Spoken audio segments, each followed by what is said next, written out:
जय श्री ओम नमः सिद्धेभ्यः सर्वमंगलमांगल्यं सर्वकल्याणकारकं प्रधानं सर्वधर्माणां जैनं जयतु शासनम्। पंच परमेष्टि भगवान की आचार्य श्री गुरुवर कुंद कुंद महाराज की जय। आचार्य श्री गुरुवर विद्यासागर महाराज की जय। तीर्थ चक्रवर्ती जगत पूज्य निर्यापक श्रमण मुनिवर श्री सुधासागर जी महाराज की। तीर्थ चक्रवर्ती जगत पूज्य निर्यापक श्रमण मुनिवर श्री सुधासागर जी महाराज की। पूज्य मुनि संघ की। प्रसंग चल रहा है कि सम्यक दर्शन को हम अच्छी तरह समझ चुके हैं। सम्यक दर्शन की महिमा हम समझ चुके हैं। सम्यक दर्शन प्राप्त करने की ललक हमारे अंदर है, लेकिन सब कुछ सही है। जिन निमित्तों से सम्यक दर्शन होता है वे निमित्त भी मौजूद हैं। सम्यक दर्शन भगवान को देखने से होता है, वो भी हमारे सामने मौजूद है। जिनेंद्र भगवान की प्रतिमा हमारे सामने मौजूद है। गुरु के धर्म श्रवण उपदेश भी हम सुन रहे हैं। शास्त्रों का स्वाध्याय भी हम कर रहे हैं और हम सम्यक दर्शन के योग्य हैं, अयोग्य नहीं है। हमारा उपादान भले हम पंचम काल के जीव हैं, मोक्ष जाने के योग्य नहीं है, ये बात अलग है। लेकिन रत्नत्रय प्राप्त करने के योग्य तो हम हैं। सम्यक दर्शन तो हम प्राप्त कर ही सकते हैं, भी मत लगाना ही। उपादान तैयार बैठा है, उपादान की पूरी तैयारी है, निमित्त सामने मौजूद है, फिर भी कार्य नहीं हो रहा है।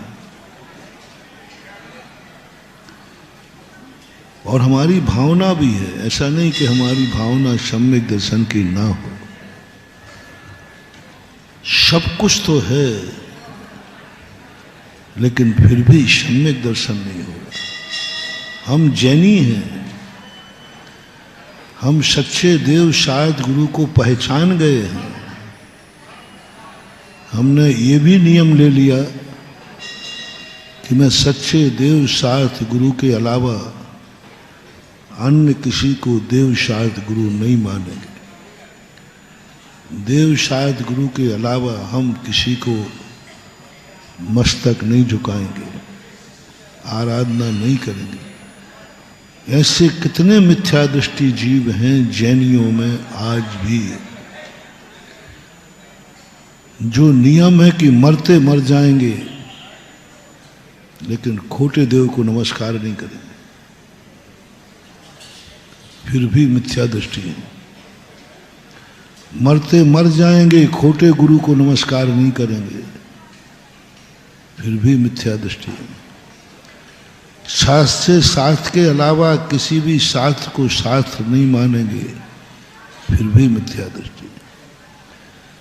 प्रतिदिन बिना भगवान के अभिषेक पूजन के पानी नहीं पीते हैं, फिर भी मिथ्या दृष्टि है। गुरु आ जाए तो उनको आहार दिए बिना पानी नहीं पीते हैं, फिर भी मिथ्या दृष्टि है।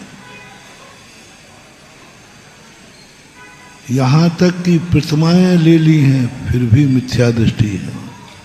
प्रतिमा ले ली है, वृत्ति बन गए हैं, प्रतिमा धारी हो गए, गजब की बात है। प्रतिमाधारी हो गए तब भी मिथ्या दृष्टि है। ये बात और नई अजूबा।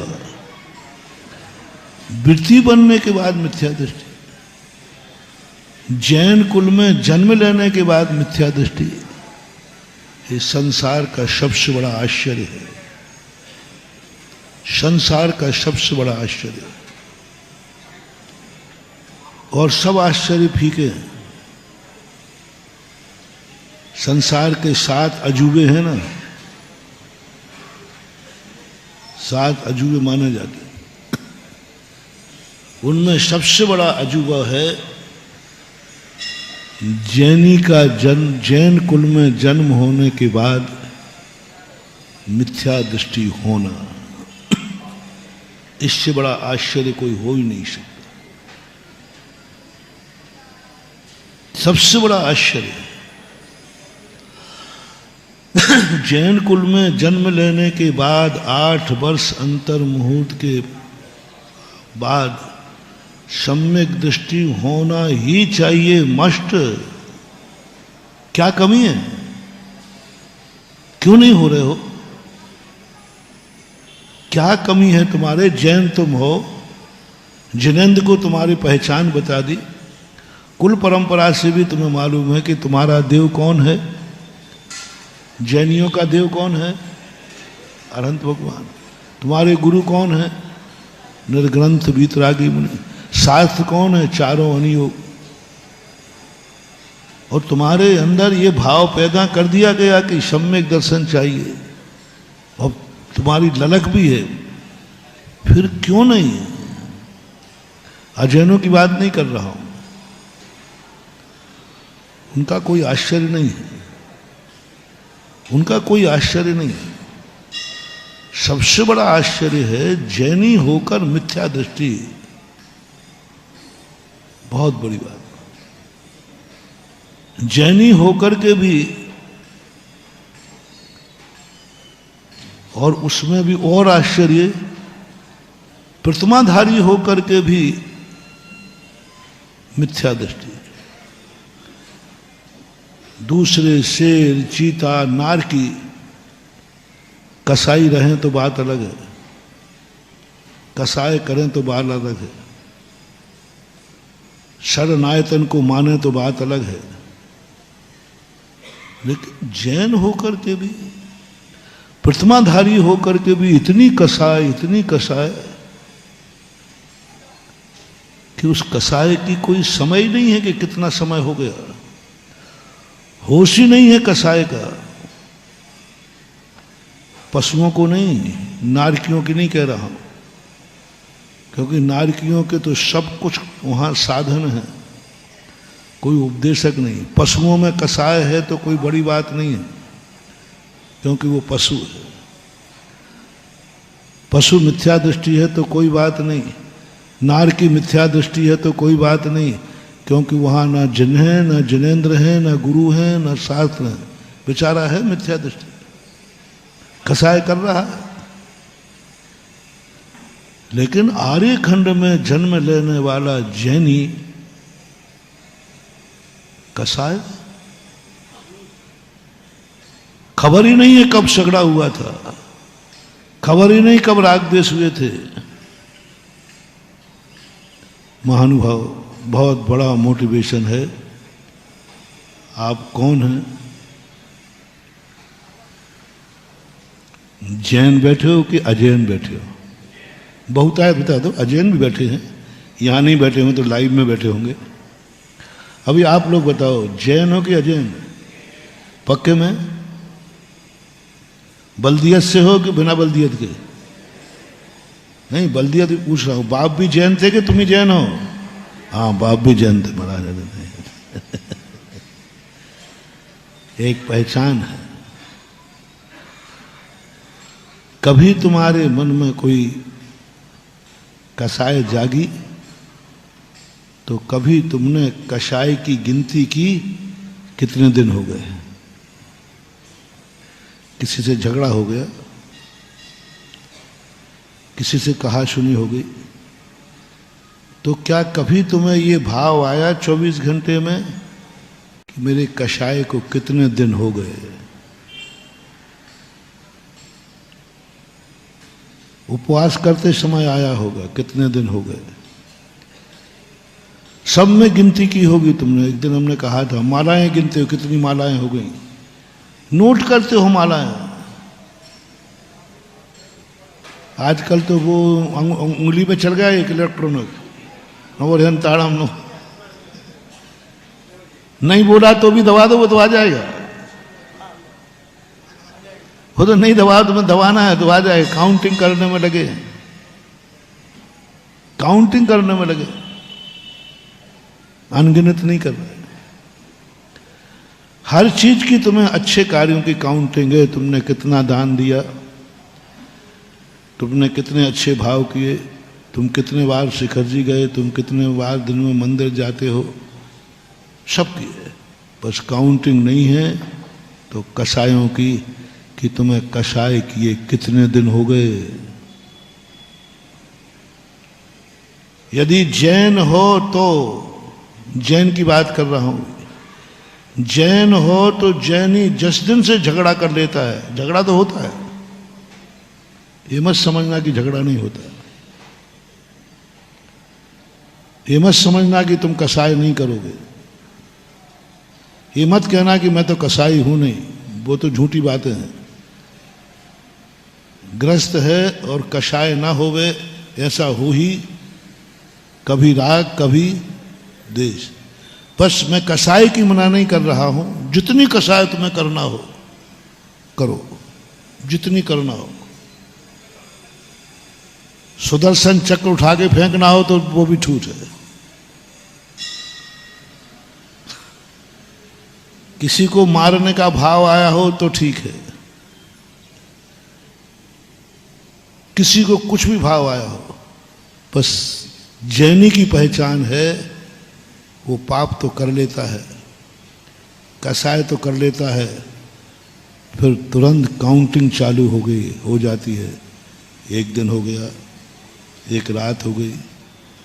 वो जेल में रहने वाला जेली होता ना, वो गिनता रहता है। 10 साल की सजा है तो वो उसको इतना तक मालूम रहता है, इतने घंटे, इतने महीना, इतने दिन, इतने घंटे हो गए। आपकी जेली से तुरंत पूछना कि भाई तुझे जेल में आए कितने दिन हो गए, कितनी देर में बता देगा। तुरंत दिन भर में वो गिनता ही क्या है, यही तो गिनता रहता है कि मुझे कितने दिन जेल में आए होगा। सम्यक दृष्टि भी गिनता रहता है, घंटे टू मिनट ध्यान रखता है, मिनट टू मिनट। और छोटा करो, सेकंड टू सेकंड। इससे छोटा तुम समझ नहीं पाओगे। समय टू समय, एक सेकंड में असंख्यात समय होते हैं। एक एक समय का उसको ज्ञान रहता है कि मैंने कल इतने बज के इतने मिनट पर इतने सेकंड पर कसाई की थी, आज इतने बजकर इतने सेकंड पर इतने घंटे, इतने मिनट, इतना सेकंड हो गया। क्या कभी आपने कसाई को गिना? किसी ने काउंटिंग की हो? इसके लिए लगाओ वो इलेक्ट्रॉनिक मशीन, प्रति सेकंड में दबाओ। 1 सेकंड हो गया, 2 सेकंड हो गया, 3 सेकंड हो गया, 4 सेकंड हो गया, 1 मिनट हो गया, 1 घंटे हो गया। और महाराज कसाई जैसी चीज गिनने लायक है क्या?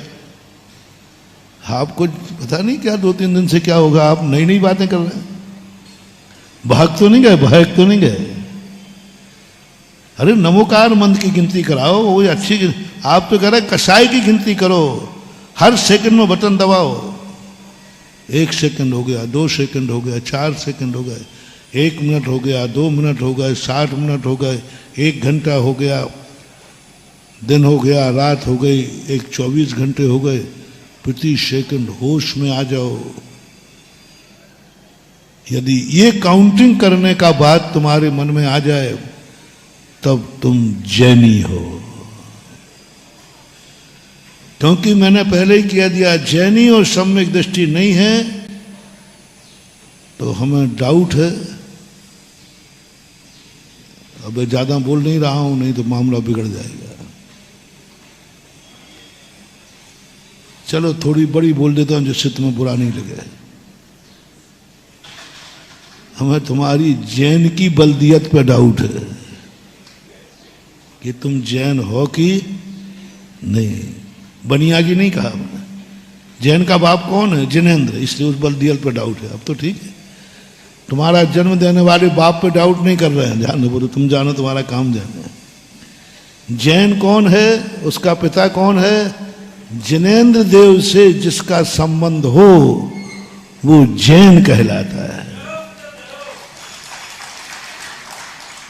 जिनसे जैन बनता है, जो अपने जीवन में अपना गार्जियन, अपना रक्षक जो कुछ भी है वो जिनेंद्र को मानता है, वह जैन कहलाता है। इसलिए आप जैन पर हमें संदेह है तुम्हारे ऊपर कि तुम जैन हो कि नहीं, क्योंकि तुम्हें कषाय किए हुए कितना समय हो गया पता ही नहीं है। और सम्यक दृष्टि वो है, कषाय तो करेगा लेकिन तुरंत बताएगा इतने दिन, इतने घंटे, इतने मिनट, इतने सेकंड हो गए मुझे। और वो आगे सोचेगा कब तक कषाय करना है। कषाय तो करेगा, ग्रस्त है। पर कितने करना? पूज्यवर नेमीचंद महाराज गौमठ सार में कहते हैं, जैनी अपर नाम सम्यक दृष्टि, सम्यक दृष्टि अपर नाम जैनी। 6 महीने तक कषाय करेगा, कर सकता है। उसने इसलिए गिना था कहीं मेरी कषाय 6 महीने से ऊपर न चली जाए।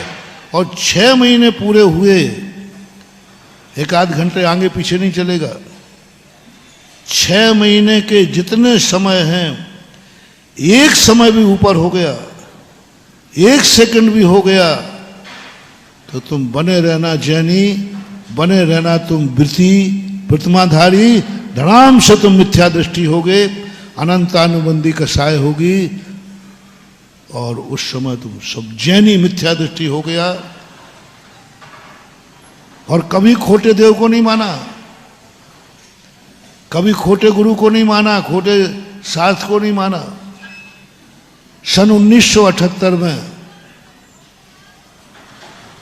पूज्यवर आचार्य महाराज ने नैनागिर के अंदर एक शिविर लगा था। उस समय 7 तत्वों के ऊपर प्रवचन दिए थे, जो किताब भी सागर से छपी है, प्रवचन पारिजात, सन 1978 के प्रवचन। उसमें पूज्यवर ने यही सबसे पहले कोड किया था, तुम लोग मिथ्यात मिथ्यात चिल्लाते हो, खोटे देव को मत मानो, खोटे साथ को मत मानो, खोटे गुरु को मत मानो, मिथ्यात मिथ्यात मिथ्यात। खूब सारा पंडित मिथ्यात के ऊपर लगे रहते हैं, आप लोग भी लगे रहते हो। उसका मना ही नहीं है, वो ठीक है। लेकिन इन सब मिथ्यात्वों को छोड़ने के बाद भी मिथ्या दृष्टि हो, उस पर तो किसी का ध्यान ही नहीं, उसका तो ध्यान ही नहीं। सच्चे देव मार दो, गर्दन भी काट दो तो उसकी गर्दन झुकेगी नहीं। खोटे देव ऐसा कट्टर नियम है, वो मिथ्या दृष्टि है, जिस पर चर्चा हुई थी। बड़ा चर्चा का विषय रहा। मां 2 पंक्तियां आचार्य श्री ने बोली थी कि मिथ्यात की तरफ ध्यान देने के साथ साथ, हे जैनियों, कषाय पर भी ध्यान दो। कषाय भी सम्यक दर्शन का नाश कर देती है। कषाय से भी तुम सच्चे देव साध गुरु को मानते हुए भी मिथ्या दृष्टि रह सकते हो, प्रतिमाधारी होकर मिथ्या दृष्टि रह सकते हो। ये बात पूज्यवर ने 78 में कही थी। मिथ्यात अकिंचित कर, ये बड़े चर्चा का विषय रहा कई वर्षों तक। आज मैं उसी को, पूज्यवर की बात को दोहरा रहा हूं, और वही बात आज जैनियों में आज भी चाहिए। आज जैन कुल में सच्चे देव शायद गुरु की परिभाषा बताने की ज्यादा जरूरत नहीं, सब जानते हैं। खोटे देव शायद गुरु की परिभाषा बताना जरूरी नहीं, 90% जैनी जानते हैं। 90% जैनी, भली माने या नहीं माने। बोलो सच्चा देव कौन है? 18,200 से रहे जो जिनेंद्र, कौन नहीं जानता? सच्चे गुरु कौन है? कौन नहीं जानता? सच्चे साथ कौन है? नहीं। खोटे गुरु को भी जानते हो आप, खोटे देव को भी जानते, 90% जैनी जानते और 50% जैनी सच्चे देव शायद गुरु को मानते, खोटे के पास जाते भी नहीं। लेकिन सबसे बड़ी चीज है, फिर भी मिथ्या दृष्टि है। आज भी, उस समय भी सदा सदा से जैनी मिथ्या दृष्टि होना आश्चर्य का विषय रहा है। मात्र एक छोटी सी भूल है, वो कसाई की काउंटिंग नहीं कर रहा है। मुझे कसाई किए कितने दिन हो गए? अधिकतम 6 महीने, अधिकतम 6 महीने। 6 महीने के बाद 1 सेकंड भी ऊपर हुआ, धड़ाम से मिथ्यात्म जाओगे। और आयु बंद हो गया तो दुर्गति की संभावना है। आयु बंद हो गया तो दुर्गति की मिथ्या दृष्टि हो। 6 महीने के ऊपर एक समय भी जाता, काउंटिंग कर लेता है और ध्यान रखता है। कितने भी मानहानि हो, सम्यक दृष्टि, सम्यक दर्शन से बड़ी मानहानि नहीं से देता। वो कहता है मुझे क्षमा मांगना पड़े, मुझे इसके पैर पड़ना पड़े, मुझे कितना भी अपमान सहन करना पड़े, लेकिन मैं सम्यक दर्शन को नहीं खो सकता।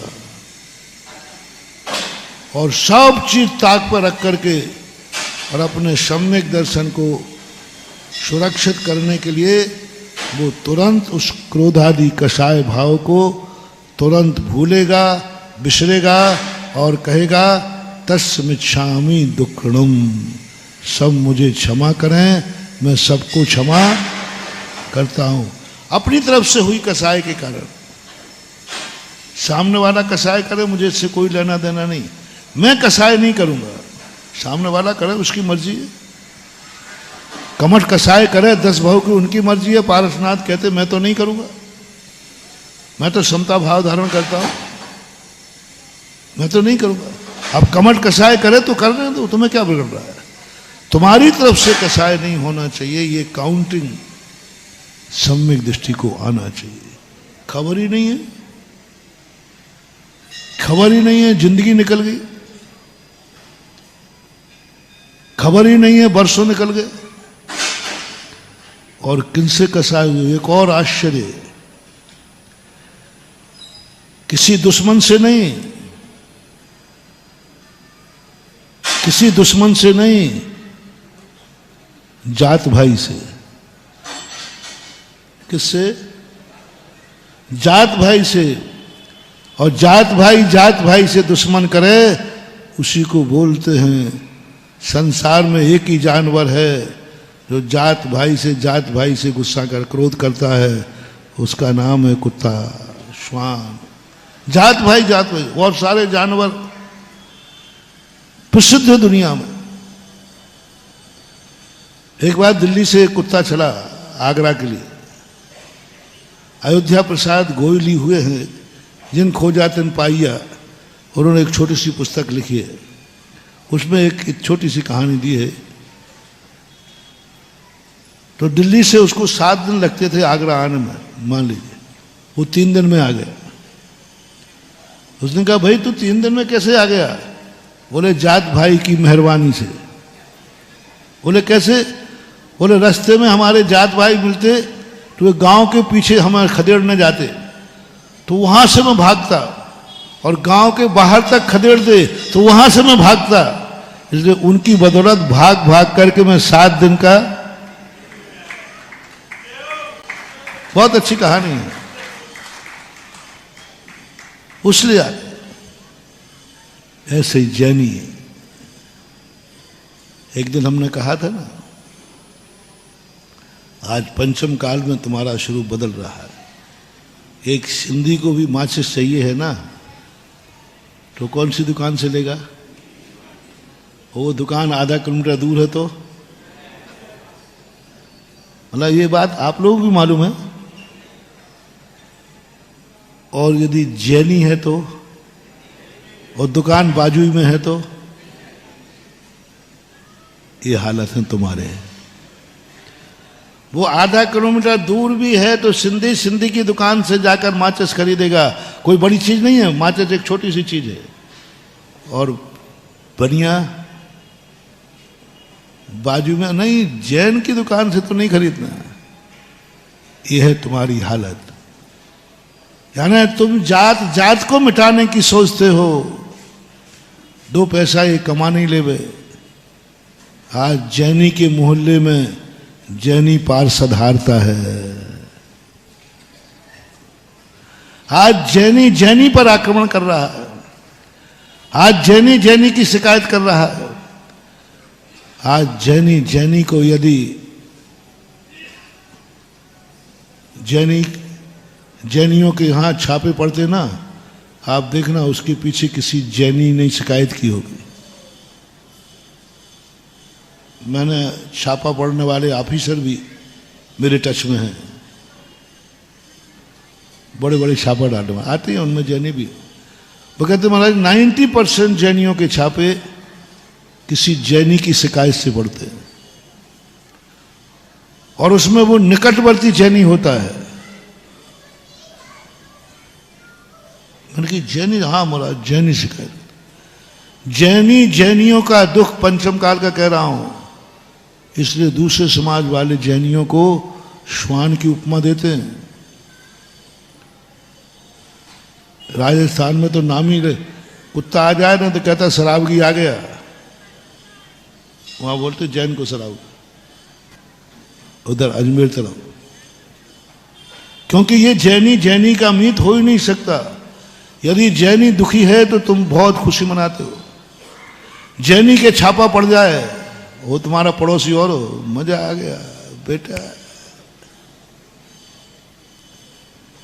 और जैनी को यदि जेल हो जाए तो, जैनी यदि संकट में पड़ जाए तो सबसे ज्यादा जैनी खुशी होते हैं। और सिंधियों में देखो, मैंने देखा उनमें दुश्मन भी है। कल ही झगड़ा हुआ था और आज उसके यहां कोई घटना घट गई, वो उसको बचाने का प्रयास करेगा। मान लीजिए आधा किलोमीटर बाद उस सिंधी की दुकान है जो सिंधी उसका बैरी है, झगड़ा हुआ है, और माचिस की कार माचिस चाहिए उसको, और रास्ते में दुकानें जो हैं वो सिंधी की नहीं है, तो भी सिंधी कहां से माचिस लेगा? बोलो। अरे उससे तो झगड़ा है। वो कहता है झगड़ा हो चाहे कुछ भी हो, लेकिन सिंधी सिंधी का ही मीत होता है। और तुम्हारे यहां जैन जैन का दुश्मन है। खुशियां मनाते हैं। एक जैन को यदि कोई कोर्ट केस हो जाए, एक जैन पर यदि कोई छापा पड़ जाए, तो दूसरा जैन पैसा देखने जाता है, भैया छोड़ मत देना। खुशियां मनाते हैं, मिठाई बनाते हैं। यदि ऐसा भाव तुम्हारा है, तुम जैन होकर के, तुम जैन हो ना, तुम्ही ने कहा है, मैंने नहीं कहा कि तुम जैन हो। तुम्ही ने कहा कि हम, फिर पूछ लेता भाई कौन हो? जैन हो। कभी तुम्हारी जैन यदि हो तो जैन में जैन जाति के ऊपर संकट आने पर वो दुश्मन है क्या है, मैं ये नहीं पूछ रहा हूं। तुम्हारी पार्टी का है कि नहीं, ये नहीं पूछ रहा हूं। क्या तुम्हें उसको देख करके, उसको सुन करके खुशी हुई? तुम्हारा दुश्मन है, पर है कौन? जैन है। उसके यहाँ कोई मर गया, एक्सीडेंट हो गया, क्या तुम्हें खुशी हुई? उसके यहाँ छापा पड़ गया, क्या तुम्हें खुशी हुई? वो कहीं किसी प्रकार लुट गया, क्या तुम्हें खुशी हुई? यदि हुई तो तुम जैन होकर के भी या तो कुत्ते की पर्याय से आए हो या मर करके कुत्ता बनोगे। ये कान खोल करके नोट कर लेना। रिपीट करूं कि एक बार में समझ में आ गया? आ गया महाराज, आ गया। क्योंकि तुम किसको देख करके खुशी मनाई? अपने जात भाई को देख करके, अपने साधर्मी को देख करके, और तुम्हें खुशी आई। निश्चित समझना, भले तुम जैन कहो तो कहो, जैन हो ही नहीं। कल कुत्ते थे या मरकर कुत्ते बनोगे, क्योंकि अभी वर्तमान में जैन होकर के भी कुत्ते का संस्कार तुम्हारे पास है, क्योंकि तुम जात भाई पर गुर्रा रहे हो।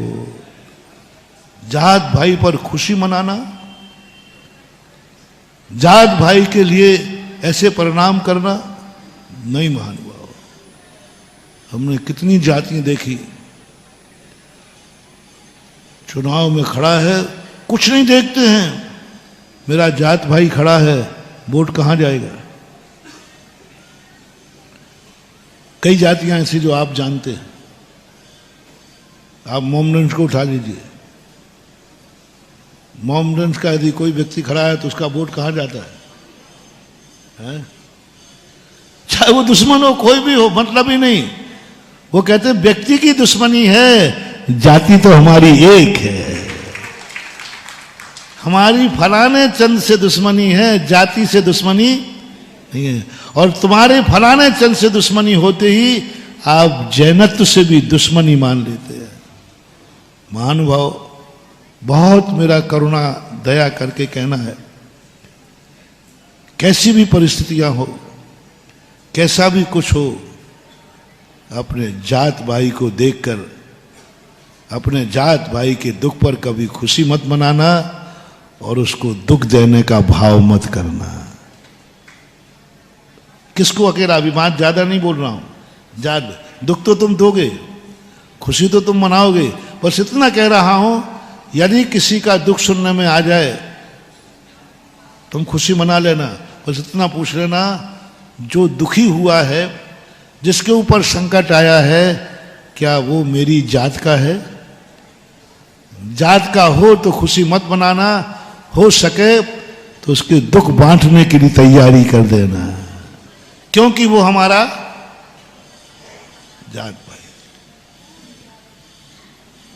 और यदि मानवता तुम्हारे अंदर है, ये तो जैनत्व की बात कर रहा हूं, मानवता यदि तुम्हारे अंदर है तो मानव की जाति पर कभी वो नहीं कर।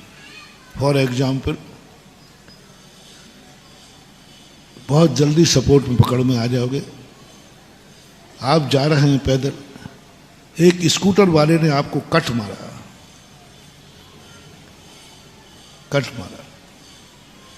और आप गिरते गिरते बच गए, बल्कि गिर भी गए, थोड़ी चोट भी लगी, और वो कट मार करके चला गया मस्तान।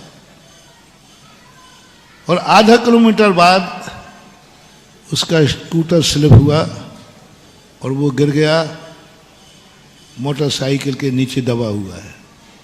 और तुम तब तक वहां पहुंच गए और तुमने देखा कि ये वही है जिसने मुझे कट मारा था, और वो साइकिल के, मोटरसाइकिल या स्कूटर के नीचे दबा है, पैर दब गया है, निकाल नहीं पा रहा है, चीख रहा है, ब्लडिशन हो रहा है, और आप पहचान गए वही है जिसने मुझे कट मारा था। अभी भी आपकी चोट में दर्द है, आपका पैर से आप लंगड़े चल रहे हैं। उसको देखते ही आपके मन में क्या भाव आया? झूठ मत बोलना, देखते ही, गलत मत करो। ये सब बेफालतू बात है।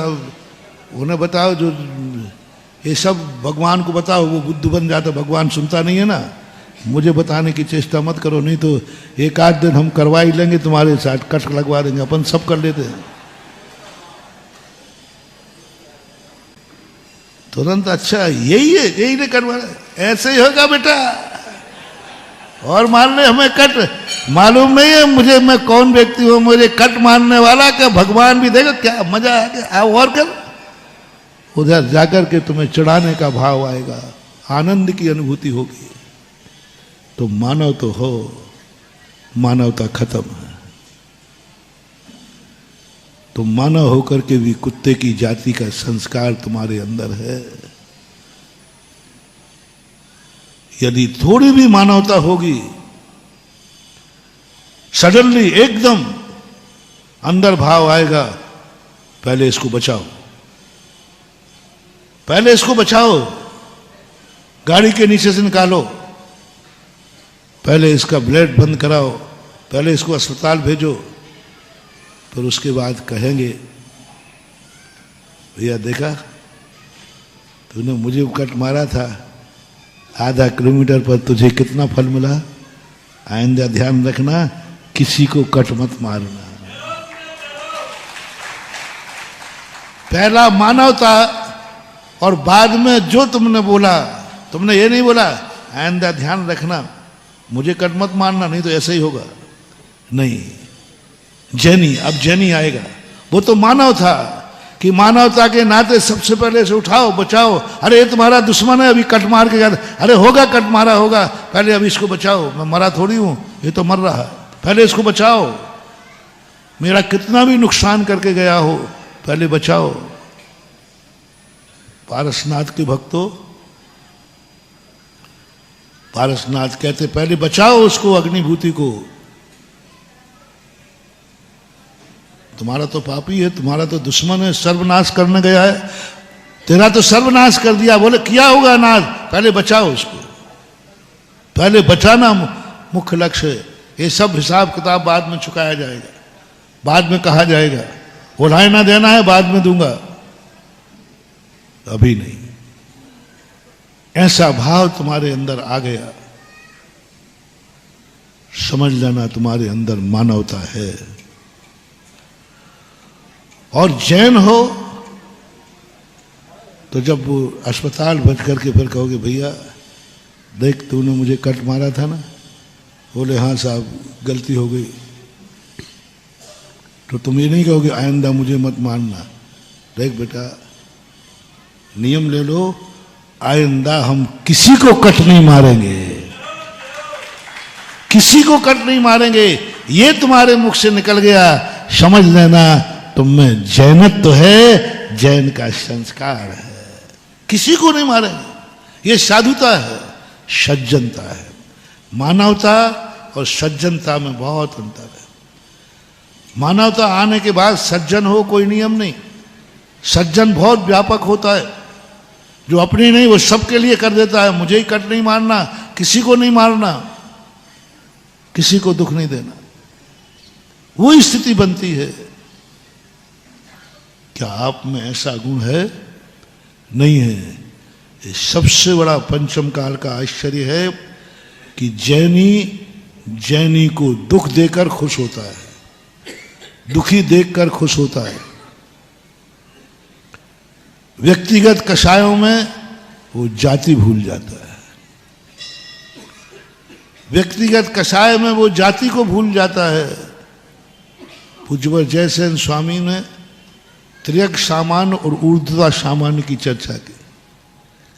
उन्होंने कहा पहले त्रियक सामान्य बोलते हैं वो हमारी एक जाति का है, ऊर्ध्वा सामान्य बोलते लेकिन मेरा दुश्मन है।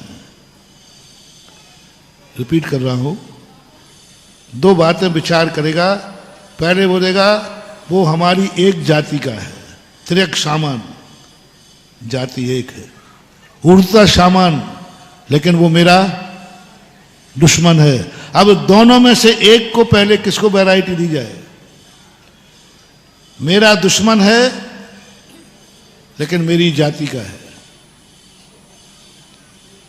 तो जो सम्यक दृष्टि होगा, जो बल्दियत से जैनी होगा, जो अगले भाव से भी जैनी बन के आएगा और मर के जैनी बनेगा, भविष्य में भी जैनी बनेगा, वो सबसे पहले जाति को महत्व देगा व्यक्तिगत दुश्मनी को बाद में निपटेगा। पहले वो कहेगा मेरी जाति का त्रियक सामान। हमारी शास्त्र, आपकी भाषा में जाति बोलते हैं, हमारी धार्मिक भाषा में उसे त्रियक सामान बोलते हैं। शास्त्रीय भाषा है उसका नाम है त्रियक सामान। त्रियक यानी एक जाति एक समान। फैलते जाओ फैलते जाओ। जिन चीजों में हम अलग ना हो, जिन चीजों में हमारा लक्षण एक सा बने, उसको त्रियक सामान बोलते। त्रियक यानी ऐसे फैलो। जहां जहां हम एक हैं उनको वो पहले महत्व दे देगा। और आश्चर्य बताऊं, ये तो जैन का हुआ।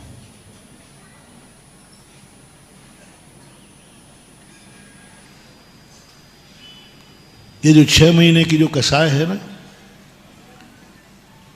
ये तो बहुत पहले किसी दुश्मन से, किसी से, पशुओं से हो जाए तो बात अलग है। ये तो मानव की बात, जैन है। अब हमें तो सबसे बड़ा आश्चर्य ये है, जितने जैनी हैं, किसी जैन जाति से तुम्हारा कोई कहा सुनी हुई हो, झगड़ा टंटा हुआ हो, तो कितने दिन हो गए ये आज हिसाब लगा लेना।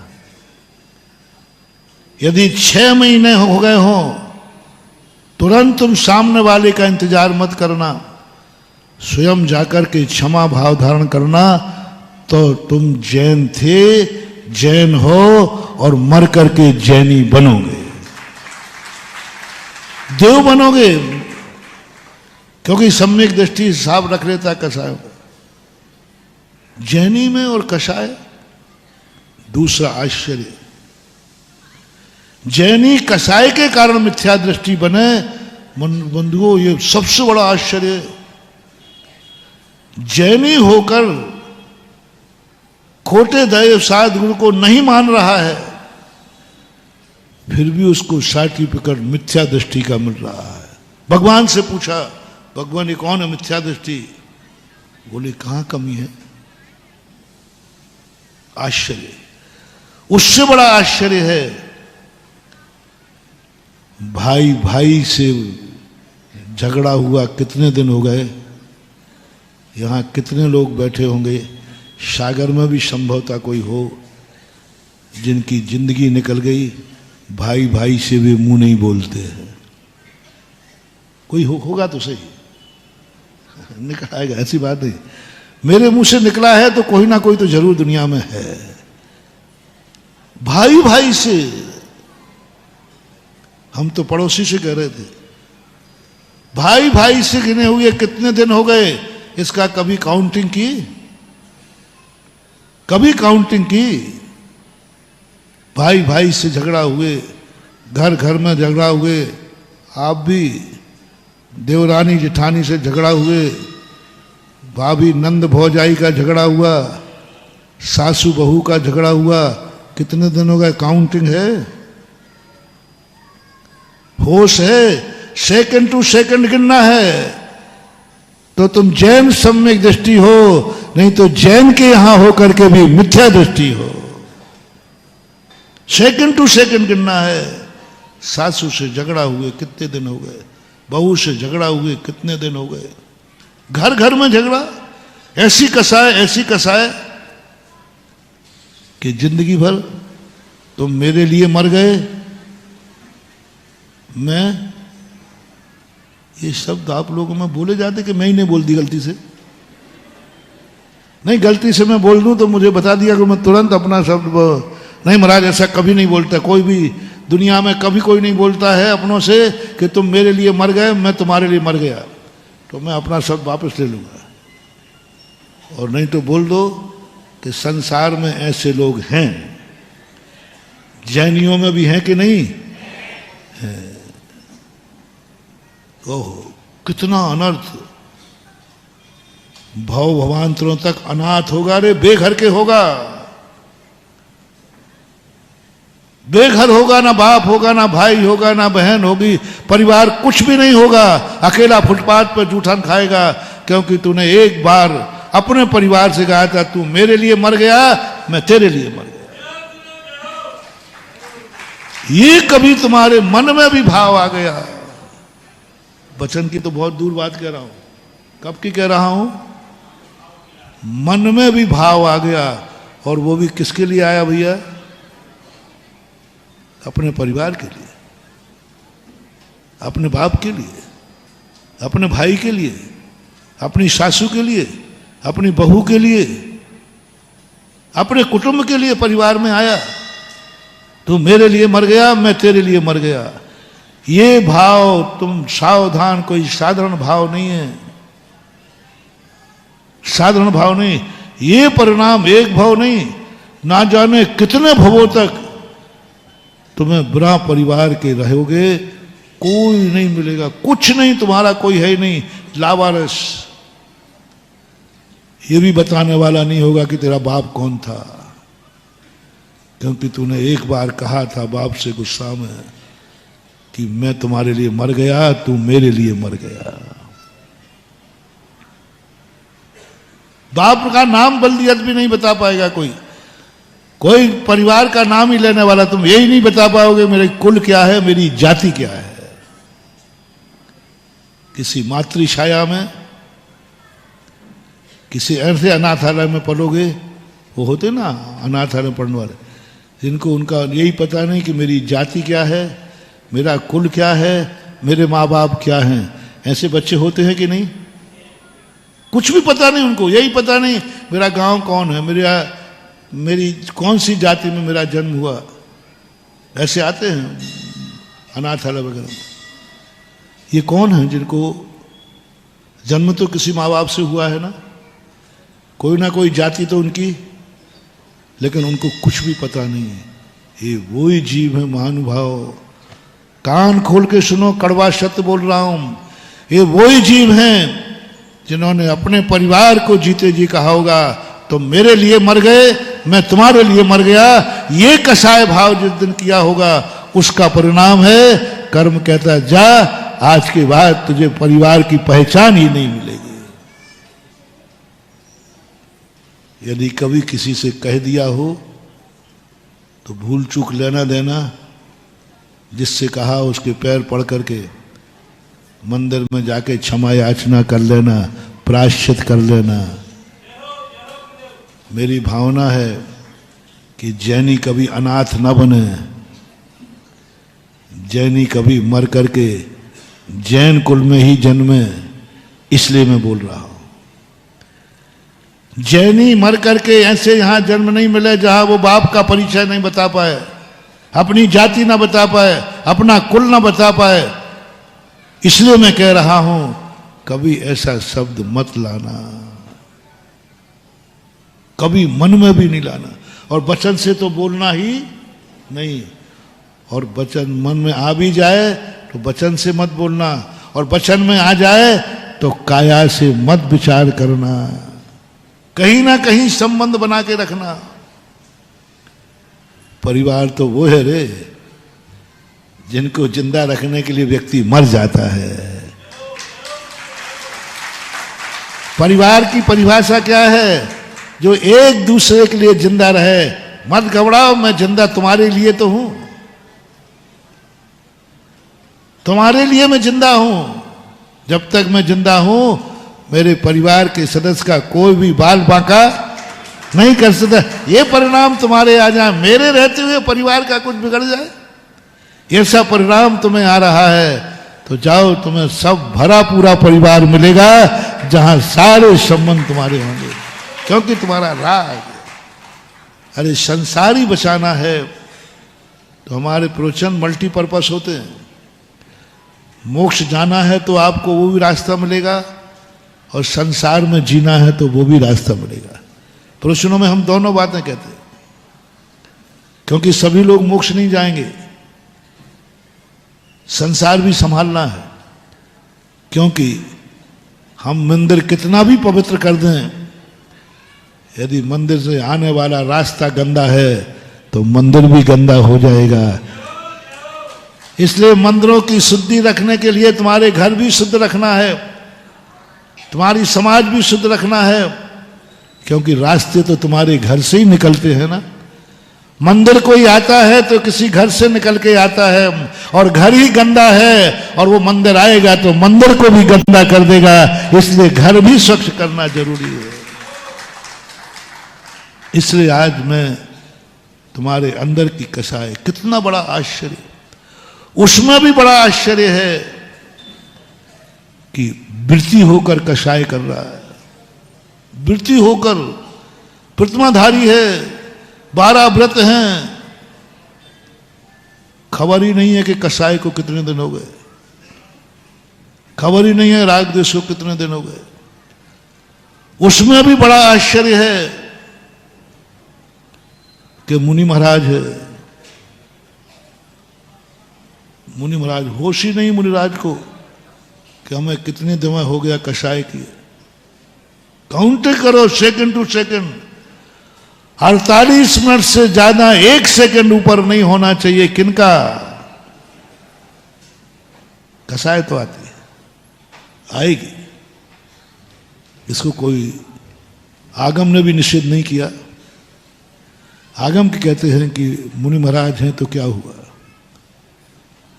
कसाय तो आ सकती है, कसाय आना बुरा नहीं है, कसाय आना आश्चर्य नहीं है। सबसे बड़ा आश्चर्य है कि मुनि होकर 48 मिनट के ऊपर यदि हमारा बैर भाव के साथ चला गया तो मुनि धड़ाम से नीचे गिर गया। मुनि होकर मिथ्या दृष्टि, मुनि होकर मिथ्या दृष्टि, क्योंकि कसाय भाव कितना सीमा लांग गई, 48। वृत्ति की कितनी,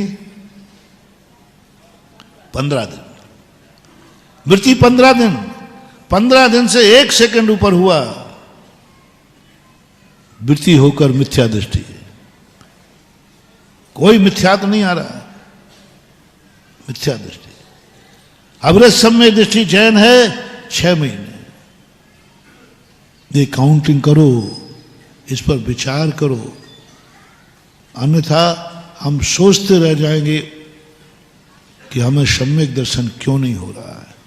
जो अपन के प्रवचन के प्रारंभ में कहा था, सब कुछ सही है, मैं चाह रहा हूं कि सम्यक दर्शन हो। कौन नहीं चाह रहा, बोलो भैया, कौन सम्यक दर्शन नहीं चाह रहा है? सब चाह रहे, योग्यता है, प्रमाण पत्र है कि हम सम्यक दर्शन प्राप्त कर सकते आज भी 8 वर्ष अंतर मुहूर्त के। निमित्त भी हैं, सच्चे देव शायद गुरु हैं, हमने उनको पहचान भी लिया है कि मेरा देव सच्चा देव सद। फिर क्यों सम्यक दर्शन नहीं हो रहा है, क्या कारण है? वही जो अभी मैंने बताया, जो पूज्यवर ने सन 1978 में बताया था, कसाय जो हमें दिखती नहीं है, जो हमें बुरी लगती नहीं है। एक क्षेत्र पर एक पेड़, 2 पेड़ लगे हुए थे बराबर पर, एक साथ लगाए थे, एक साथ लगाए थे, लेकिन एक बहुत हरा भरा हो रहा था, एक सूख रहा था।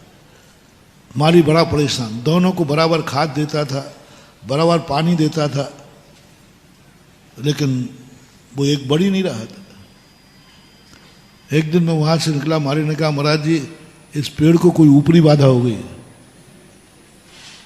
मैंने भाई ऊपरी बाधा? नहीं महाराज जी, कोई ना कोई इस पेड़ के पीछे कोई भूत लगा है। मैंने कैसे जाना? बोले महाराज दोनों पेड़ एक साथ लगाए, एक समान पानी देता, लेकिन ये बढ़ ही नहीं रहा है।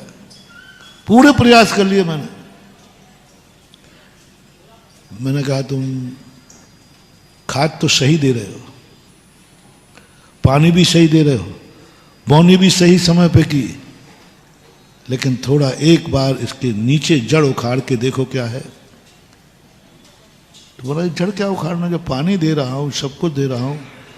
मैंने कहा देखो तो सही। मेरे सामने उसने जड़ उखाया, उसकी जड़ में दीमक लगा हुआ था।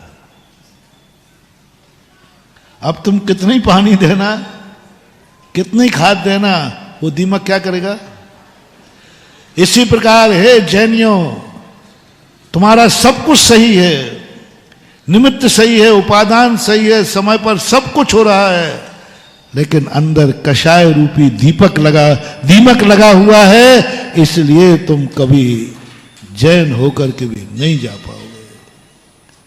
इसलिए क्षयोपशम लब्धि को सम्यक दर्शन के प्राप्त होने के पहले हम सम्यक दर्शन की महिमा खूब समझते हैं। जितना व्यक्ति साध्य के प्रति अनुरागित है उतना साधन के प्रति सावधान नहीं, और जितना साधन के प्रति सावधान है उतना व्यक्ति बाधक कारण पर विचार नहीं करता। बाधक कारण पर विचार नहीं करता। कौन बाधा बन रहा है? सब कुछ तो सही है। कौन गड़बड़ कर रहा है? सब तो कुछ सही है। क्षयोपशम लब्धि नहीं हो पा रहे। और क्षयोपशम लब्धि का मूल अर्थ है धर्म को नहीं अधर्म को समझो, वीतरागता को नहीं राग को समझो, क्षमा भाव को नहीं क्रोध को समझो, मार्दव को नहीं मान को समझो, आर्जव को नहीं मायाचारी को समझो, शौच को नहीं लोभ को समझो, सत्य को नहीं असत्य को समझो, संयम को नहीं असंयम को समझो, तप को नहीं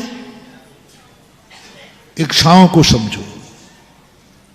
ये सारा का सारा अपरिग्रह को नहीं परिग्रह को समझो, हिंसा को समझो, झूठ को समझो, कुशील को समझो, ब्रह्मचर्य व्रत लेने के पहले अब्रह्म को समझो, परिग्रह त्यागने के पहले परिग्रह को समझो। ये भूल होने के कारण क्षयोपशम लब्धि की चर्चा ही नहीं कर रहा है कोई। क्षयोपशम लब्धि कहती है तुम्हें पाप का कितना ज्ञान है। सम्यक दर्शन पहनने के पहले मिथ्या दर्शन जानते हो कि नहीं? मिथ्या दर्शन जानते हो कि नहीं? क्या ज्ञान है तुम्हें मिथ्या दर्शन के संबंध में? कोई को ज्ञान नहीं है। सम्यक दर्शन का ज्ञान है तुम्हें, मिथ्या दर्शन का ज्ञान नहीं है। तुम्हें क्षमा भाव का ज्ञान है, तुम्हें क्रोध भाव का कुछ भी नहीं जानते। और क्रोध भाव को तुम नहीं समझोगे, महानुभाव मर जाना जिंदगी भर क्षमा धारण करते हुए आएगा ही नहीं। और क्रोध भाव समझ में आ गया तो क्षमा के लिए कुछ प्रयास नहीं करना, क्रोध को हटा दो। क्षमा तो हमारा स्वभाव है, उसे पाया ही नहीं जाता।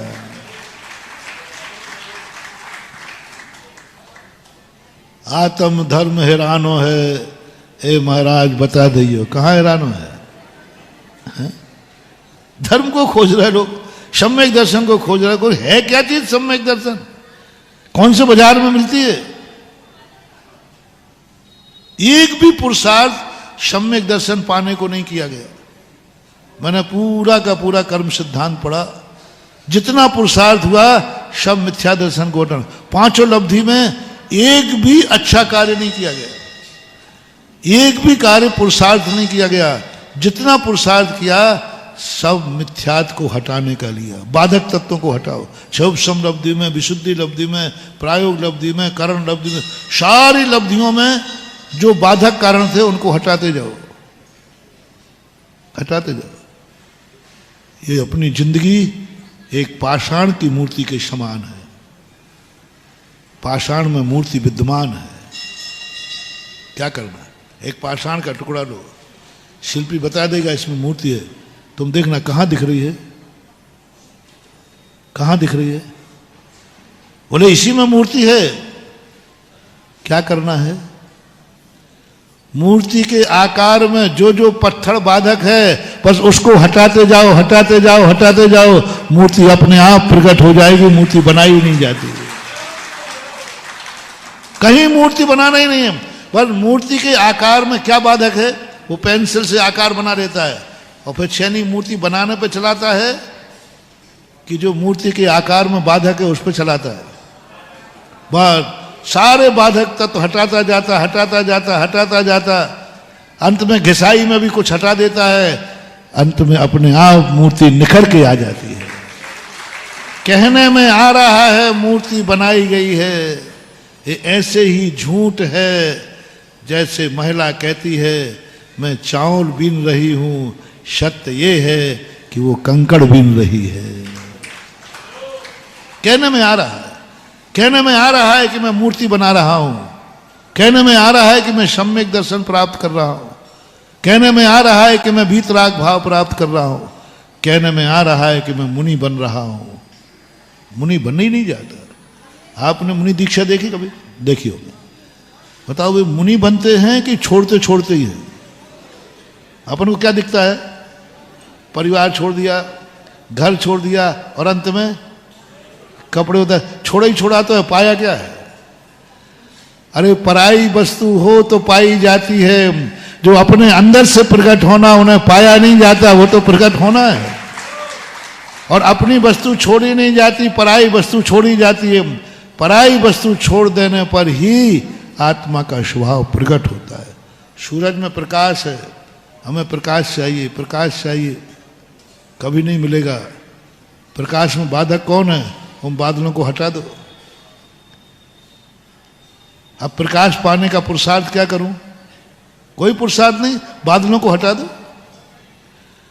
आपके धर्म में, आपके सम्यक दर्शन में, आपके स्वभाव में उनको पहचानो कि बाधक क्या है, कौन बाधा दे रहा है मुझे। मेरा गुरु मेरे सामने बैठा है, मेरा देवता मेरे सामने बैठा है और मेरी चाहत है कि मैं सम्यक दर्शन प्राप्त करूं, फिर भी मुझे क्यों नहीं हो रहा है? इसमें कौन रोड़ा डाल रहा है? उस कांटे को समझो, उस बाधक तत्व को समझो। इसलिए सम्यक दर्शन प्राप्त के क्षयोपशम लब्धि, क्षयोपशम लब्धि। पाप को समझो। पाप करना अलग चीज है और पाप को समझना, शराब पीना अलग चीज है और शराब को समझना अलग चीज है। इससे जितने भी आचार्यों ने वर्णन किया, सबने पहले संसार का वर्णन किया। आत्मानुशासन, संसार का वर्णन। आत्मानुशासन नाम क्या है? आत्मानुशासन। और बताते हैं कुशासन को। चर्चा कुशासन की कर रहे हैं। कुशासन कैसे होता है, स्वच्छंदता कैसे होती है, उद्दंडता कैसे होती है। अरे भाई मैं आत्मानुशासन पढ़ने आया हूं, उनका यही पढ़ाई है। मैं कह रहा हूं कि मुझे दिखाओ वो धर्म कहां है, सीखो अधर्म क्या है। मैं कहा था धर्म पढ़ने, उधर गुरुजी पढ़ा रहे थे कि अधर्म क्या है। यार मैं अधर्म पढ़ने नहीं आया हूं। राम लक्ष्मण गए सुख के दिन, जिंदगी सुखी कैसे बनाना, और वहां पढ़ाया जा रहा है दुख में कैसे रहना। दुख की क्लास पढ़ाई जा रही है। और पढ़ने गए थे वो सुख के, मैं राजा बनूंगा, अयोध्या का राजा बनूंगा। उन्होंने कहा ठीक है, और क्लास लग रही है कि वनवास में कैसे रहना। अरे मैं रणवास में रहने की बात कर रहा हूं और गुरुजी क्या सिखा रहे हैं? वनवास की बात। यही सबसे बड़ी बात है महानुभाव। तुम्हें तो वनवास में रहने की बात है, लेकिन सिखाया वनवास जाएगा। तुम सुख पाने जाओगे, लेकिन बात दुख की बताई जाएगी। इसलिए अपन लोग सम्यक दर्शन प्राप्त करना है तो 2-3 दिन से हम क्षयोपशम लब्धि की भूमिका बना रहे हैं। अभी मैंने शुरुआत नहीं की। अभी क्षयोपशम लब्धि क्या है? पापों पर विचार करो, पापों को समझो और उन पापों के संबंध में अपना त्रिकाली ज्ञान ले जाओ। इनका फल क्या है, इनका स्वरूप क्या है। संसार से तरना है तो संसार को समझो। मंदिर जाना है तो 2-3 दिन पहले कहा था घर को समझो। साधु बनना है तो डाकू को समझो। जिंदगी निकल गई साधुओं की संगति करते करते, एक बार भी तुम साधु बनने का भाव नहीं आया। साधु की जयकार बोली, साधु की पूजा की, साधु का सब कुछ किया, लेकिन साधु बनने का भाव नहीं आया, क्योंकि तुम्हें असाधु का ज्ञान नहीं है। एक बार मैंने रात्रि भोजन पर प्रवचन देता हूं, कई बार दिए, तो आप लोग कहते हैं हाँ महाराज ठीक है, मुझे थोड़ी भगवान थोड़ी बनना है, मुझे महाराज थोड़ी बनना है। कई बार क्या लोग मतलब व्यंग करते हैं जब तुम हमें किसी बात पर प्रोत्साहन दूं तो आप जब लौट के जाते तो वही काम तुम करते पाए जाते हो। तो ये कहता है यार महाराज जी ने आज क्या कहा था, महाराज जी ने क्या कहा था, आज प्रोत्साहन नहीं सुना? बोले सुना है। तो महाराज ने गुटखे का मना किया है ना, महाराज ने रात्रि भोजन मना किया है ना, महाराज ने आलू प्याज खाना मना किया है ना, महाराज ने गुस्सा करना मना किया है ना। तो मालूम तुम्हारा क्या जवाब होता है? हाँ हाँ मैंने भी सुना है। तो फिर बोले बाबा जी की बात मान ली तो हो गए बाबा जी। क्यों, मैंने सही बोला क्या? मुझे ये भी मालूम है कि तुम मेरी कितनी बातों का मजाक उड़ाते हो।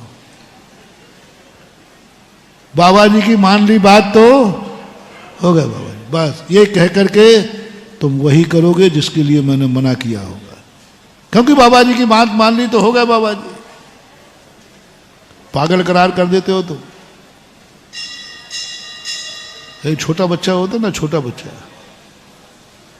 वो क्या करता है, माँ चिल्लाती है बेटा बाहर घूमने मत जाना, बाहर मत जाना। तो उसका दोस्त कहता है देख तेरी मम्मी मना कर रही है, आवाज नहीं करना, चुपचाप खिसक जाओ। 10 मिनट की बात और है, थोड़े से देख तेरी मम्मी मना कर रही है कि बाहर मत जाना। तो अपने दोस्त से क्या कहता है, इशारे से, जोर से बोले तो पिट जाएगा, इशारे से क्या कहता है दोस्त को मालूम?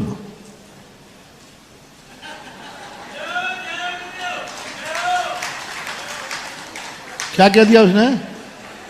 इसका तो स्क्रू, किसका? उस छोकरे की औकात तो देखो, वो छोकरे की हद तो देखो। माँ से कह रहा है इसका तो, इसको अपने दोस्त से कहता है फिर माँ का तो स्क्रू ढूंढे, माइंड हाफ माइंड, और ये कह करके चला जाता है। माँ चिल्लाती रहती है। हर बालक अपने आप को माँ से ज्यादा समझदार मानता है उस समय जब माँ किसी काम को रोके और वो उस काम को चला जाए। समझ लेना चाहिए, उसने कहा माँ इडियट, माँ मूर्ख है, और माँ को उसने यूं करके बता दिया दोस्त को। ये होता है कि नहीं?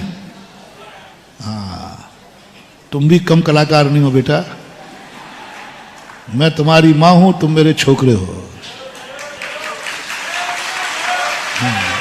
कहा शास्त्र में कहा है प्रोचन की गद्दी पर बैठना तो जिनवाणी मां बन के बैठना और इनको बच्चे मानना। और ये बात तो हम जब कहते हैं किसी चीज को तो तुम ऐसा तो नहीं करते हो, इतने तो समझदार हो, इतना तो नहीं करोगे, थोड़ा बड़े हो गए ना। पर ये शब्द जरूर मैंने सुना है कि बाबा जी की सब बातें मान ली तो हो गए बाबा जी। बाबा जी का काम तो कहना है, मानना नहीं मानना अपना काम है। मोटिवेशन, जब जब तुम्हें किसी गुरु की बात सुनने के बाद वही करने का मन हो, समझ लेना तुमने अपने गुरु को मूर्ख समझा है और तुमने अपने आप को ज्ञानी समझा है। जैसे वो बालक ने माँ को मूर्ख कह दिया और मैं बाहर जा रहा हूं समझदार। और जब तुमने ऐसा समझा माँ मूर्ख है क्योंकि वो मुझे रोक रही है, मैं समझदार हूं इसलिए दोस्त के साथ जा रहा हूं, समझ देना उसी दिन तुम्हें रोते हुए लौटना पड़ेगा। क्योंकि आज तुम क्या कह के आए थे दोस्त से, मां मूर्ख है, चला गया। कोई ना कोई ऐसी चोट लगेगी, कोई ना कोई ऐसी घटना घटेगी, दरवाजे चिल्लाता आएगा मां बचाओ मां बचाओ। अब मां कहती है, अब वो तो मां है, थोड़ा अरे मेरे बेटे को लग गया, तू मानता नहीं है। और हम जैसे होंगे, गुरु होगा तो हाँ और चला जा जा, अब आइए कल ठिकाना। मैं पुचकारने वाला नहीं हूं, मैं तो एक झापड़ और दूं और जा पार। गुरु शत्रु बात है। गुरु कैसा? शत्रु के समान कठोर होता है। अब आ गया लौट के, कल प्रोत्साहन दिया था तो कल के प्रोत्साहन का क्या हुआ? अरे मैंने सोचा बाबा जी का काम तो यानी तू ज्ञानी बना, महाराज को मूर्ख बना। ऐसा कई बार हुआ हमारे को, बहुत बार हुआ ऐसा। जब जब उसने ऐसा किया, अंत में रोते हुए मेरे पास आया और कहा, महाराज मैं बात मान लेता तो आज आपने कितनी मेहनत से मुझसे कहा था, शिविर में था, आपने समझा समझा के कहा था गुटखा मत खाना। मैंने सोचा महाराज का काम तो क्या नहीं है, महाराज की बात मान ली तो हो गए बाबा जी, मुझे मोक्ष थोड़ी जाना है। क्या क्या के टाल देते फिर, मुझे मोक्ष थोड़ी जाना है, मुझे महाराज थोड़ी बनना है कि हम ये सब त्याग करते फिरें। हमें कोई वृत्ति थोड़ी बनना है जो हम त्याग करते फिरें। हम तो गृहस्थ हैं, असंयमी हैं, हम तो कुछ भी करेंगे। ये रोग आप में नहीं, पंडितों में भी आ गया है। पंडितों में ये रोग आ गया है, खास तौर से समय सार पढ़ने वाले पंडितों में। खास तौर से रात में खाते, दिन में खाते, सब खाते, क्या कह के हम तो असंयमी, अपन को क्या दोष है। ये तो महाराजों का काम है, वृत्तियों का काम है। यहां तक एक पंडित ने सन 94 में विद्वानों की गोष्ठी थी, मैं कांप गया कि मैंने कि विद्वान लोगों की ये धारणा, बोले महाराज भगवान का अभिषेक पूजन करना, ये षडावश्यक पालन करना, ये तो वृत्तियों का काम है, हम लोग वृत्ति थोड़ी है। उस समय जितने पंडित बैठे थे, 2-3 को छोड़ करके सारे पंडितों का एक का भी अभिषेक पूजन का नियम नहीं था। 94 की बात कर रहा हूं, घटना सांगानेर की है, गोष्ठी थी। वो सुबह सीधे हम सामने देखते ही सीधे धर्मशाला से आए, नाश्ता किया और गोष्ठी में आ गए। मैंने कहा ये तो मंदिर तो गई नहीं, बस मंदिर के दर्शन कर लिए चले आए। मैंने कहा भाई आप लोग पंडित होकर अभिषेक पूजन, बोले महाराज कैसी बात कर रहे हैं, हम लोग वृत्ति नहीं है, हम लोग प्रतिमाधारी नहीं है। अभिषेक पूजन करना धोती दुपट्टा पहनकर नहीं तो प्रतिमाधारियों के लिए नियम है। ओहो, ये शब्द एक पंडित ने कह दिया। फिर जो मैंने प्रश्न उनको आगम फटकारा, मैंने कहा तुम बहुत बड़ी गलती कर रहे हो रे पंडितों, प्रतिमाधारी को अभिषेक पूजन जरूरी है ही नहीं, किसी शास्त्र में नहीं लिखा। जैसे जैसे व्रत बढ़ते जाते हैं अभिषेक पूजन करना उनको जरूरी नहीं। जैसे हम लोग, हम वृत्ति हैं, हम वृत्ति हैं, हमें अभिषेक पूजन जरूरी नहीं है। कौन से शास्त्र में लिखा है, कौन से शास्त्र में लिखा है कि वृत्तियों को अभिषेक पूजन जरूरी है? वृत्तियों को मंदिर का ये कार्य कौन से शास्त्र में लिखा? तो उन्होंने कहा देव पूजा गुरु उपास्ति स्वाध्याय संयमस्तवा दानम चेति गृहस्थानाम, वृत्ति नाम नहीं, आप गृहस्थों के नहीं हैं। ये 6 आवश्यक जो लिखे हैं ये अविरत सम्यक दृष्टि को लिखे हैं, जिसका कोई व्रत नहीं, कोई नियम नहीं, उनके लिए 6 आवश्यक हैं। उन गृहस्थों के जिसका कोई भी नियम नहीं है, मां जैनी है, कुलाचार है, गुणस्थान नहीं बढ़ेगा इससे। षड आवश्यक पालन करना तुम्हारा जैनियों का कुलाचार है। यानी जैन कुल में जन्म लेने वाले को ये 6 आवश्यक करना है, वृत्ति को नहीं। सम्यक दृष्टि की बात नहीं करे। गृहस्थानाम, गृहस्थ किसे कहते हैं? आप लोग सम्यक दृष्टि हो के नहीं, मैं नहीं पूछ रहा हूं, कोई बात नहीं। आप गृहस्थ हैं कि नहीं? कौन गृहस्थ नहीं है? सब गृहस्थ बैठे, गृहस्थ हैं कि नहीं? जो लाइव में सुन रहा है वे सब गृहस्थ हैं कि नहीं? तो ये गृहस्थों के लिए कहा है, अविरत सम्यक दृष्टि के लिए, कि अविरत सम्यक दृष्टि जैन कुल में जन्म लेने वाला सूरज पश्चिम से निकल जाएगा लेकिन बिना अभिषेक पूजन के कभी मुंह में पानी नहीं पिएगा। ये है जैन। क्या तुम जैन हो? जनगणना में जैन हो, कॉलम नंबर 6, बस जैन हो।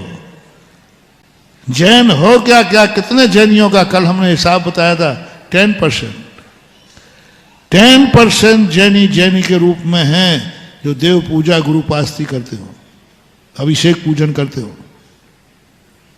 10% ऐसे जैनी भी हैं जिन्होंने जिंदगी में कहो एक बार भी अभिषेक न किया हो। ऐसे जैनी भी हैं जिन्होंने कहो जिंदगी में कभी एक पूजा भी ना की हो। और कह दूं, ऐसे भी जैनी हैं कहो जिन्होंने अभी तक मंदिर भी नहीं आए हो। मुझे मिले हैं ऐसे जैनी। एक नगर में वो मेरे दर्शन करने आए रास्ते में, तो मैं उसी गांव की तरफ, नगर की तरफ जा रहा था। तो मैंने पूछा, भाई आप वहाँ से आए? बोले हाँ महाराज। उन्होंने बता दिया। मैंने कहा आपके यहाँ मंदिर हैं? कितने मंदिर हैं जैनी? बोले महाराज ये पता नहीं कि हमारे नगर में मंदिर भी है कि नहीं। और 14 मंदिर थे। मैंने कब से रह रहे हो? 20-25 साल से रह रहा है।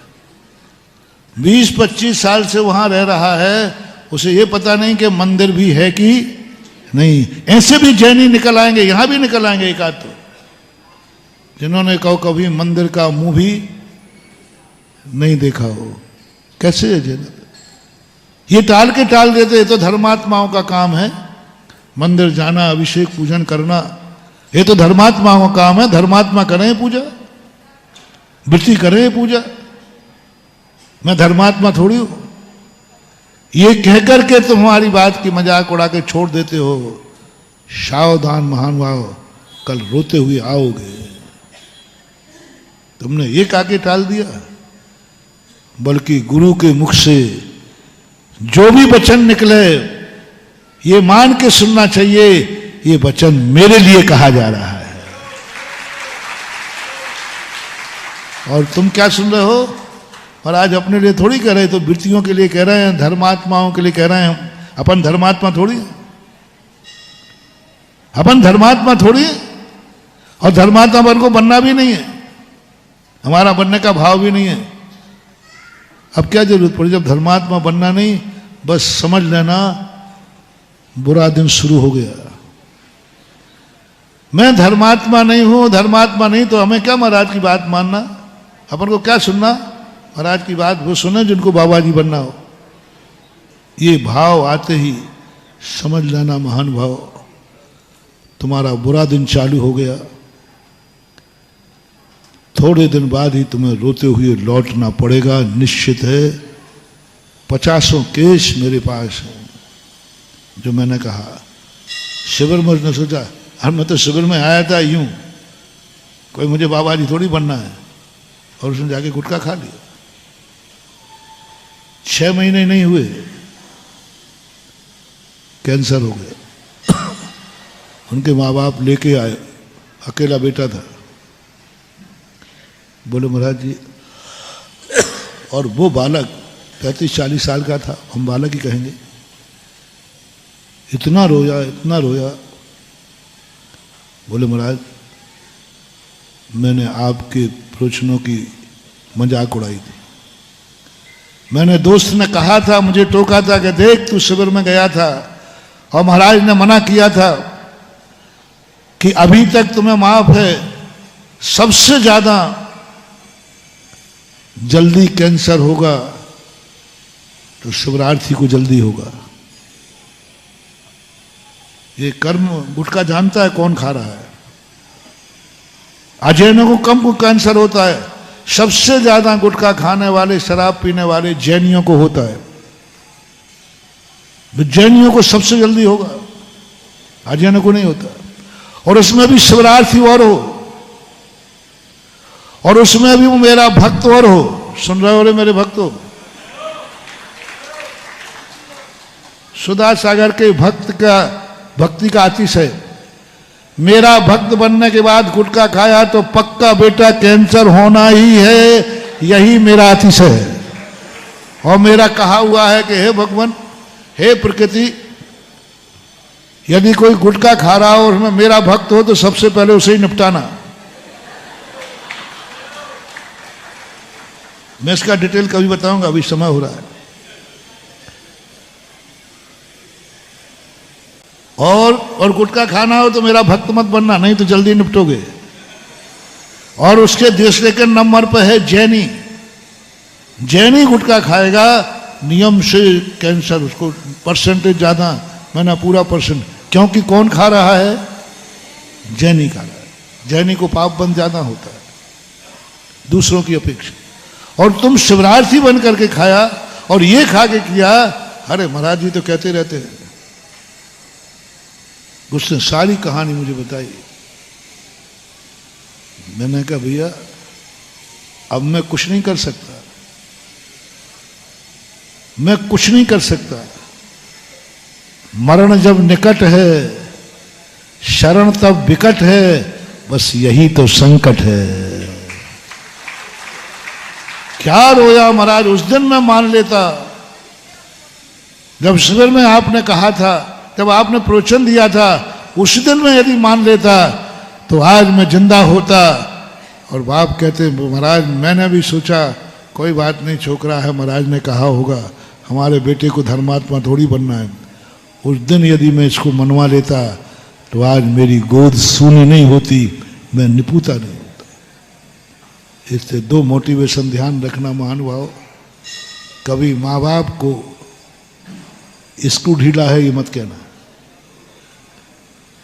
कभी गुरु की बात, शास्त्रों की बात, धर्म की बात मान पाओ या ना मान पाओ, लेकिन मजाक मत उड़ाना। इतना तो कह ही देना सही तो यही है। क्या कह देना? सही तो यही है लेकिन मेरी मजबूरी है। इतना शब्द भी यदि तुमने कह दिया तो तुम्हें एक पुण्य लगेगा। कम से कम तुमने ज्ञान, साधु को, गुरु को ज्ञानी मान लिया, अपने को मूर्ख मान लिया। तू जाएगा खेलने के लिए, लेकिन बस इतना कह देना माँ जो कह रही भैया वो सही है। दोस्त से कहना। अभी क्या कहा था तुमने?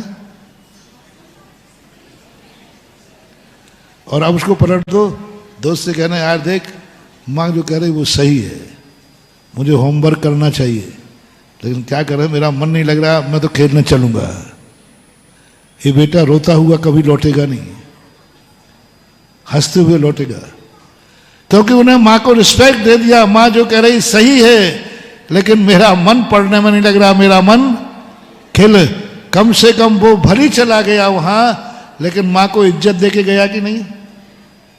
एक मोटिवेशन आप लेना। इसी प्रकार धर्म शास्त्र की बात कह रहा हूं, गुरुओं के मुख की बात कह रहा हूं। भले तुम नहीं मान पाओ, कम से कम मन में एक ही बात कहना, बात तो जो महाराज कह रहा है सही यही है, मुझे छोड़ देना चाहिए। मैं शिविर में होके आ गया, मुझे छोड़ देना चाहिए। गुरु ने कह के आया, गुरु ने कहा मुझे छोड़ देना चाहिए, लेकिन मैं क्या करूं, मजबूर हूं, आदत से लाचार हूं, मेरे से नहीं छूटता, मेरे से नहीं छूटता। छोड़ना तो चाहिए। इतना करने मात्र से शायद तुम कैंसर से बच जाओगे, क्योंकि तुमने सत्य को स्वीकार कर लिया। सत्य की मजाक मत उड़ाओ। सत्य स्वीकार करो या ना करो, कोई जरूर नहीं कि स्वीकार करना है, लेकिन सत्य की मजाक मत उड़ाना। रात में खाते हो खाओ, लेकिन यही कहना रात में खाना पाप था, पाप है और पाप रहेगा, लेकिन मैं छोड़ नहीं पाऊंगा, मेरी मजबूरी है। कोई बात नहीं, इसी का नाम तो अविरत सम्यक दृष्टि है महानुभाव। कुछ भी त्याग नहीं करता, लेकिन हमेशा एक ही बात कहता है, मार्ग तो सही मार्ग तो यही है, लेकिन मेरी मजबूरी है, मैं इस पर नहीं चल पाऊंगा। कभी जब अभी तो हम सम्यक दर्शन की भूमिका में चल रहे हैं, अभी हम क्षयोपशम लब्धि में तुम्हें प्रवेश करा रहे हैं। सम्यक दर्शन जब आएगा तब बताऊंगा कि सम्यक दर्शन क्या है। अभी तुम सम्यक दर्शन से लौट के ना आ जाओ। डर इस बात का भी है, पहली बात तो तुम सम्यक दर्शन प्राप्त कर ही नहीं सकोगे, पूरी जिंदगी निकाल दोगे, क्योंकि तुम्हें मिथ्या दर्शन का ज्ञान नहीं है। तुम कभी मंदिर में तुम्हारा मन ही नहीं लगेगा, क्योंकि तुम्हें घर का ज्ञान नहीं है। तुम पुण्य कर ही नहीं सकोगे क्योंकि तुम पाप के संबंध में कुछ नहीं जानते।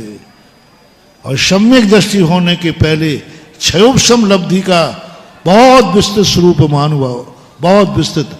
अभी अपने क्षय की लब्धि चल रही है 4 दिन से, अभी समझते जाएं। आज मैंने इतनी बात कही, सब कुछ सही था फिर भी मिथ्या दृष्टि क्यों था?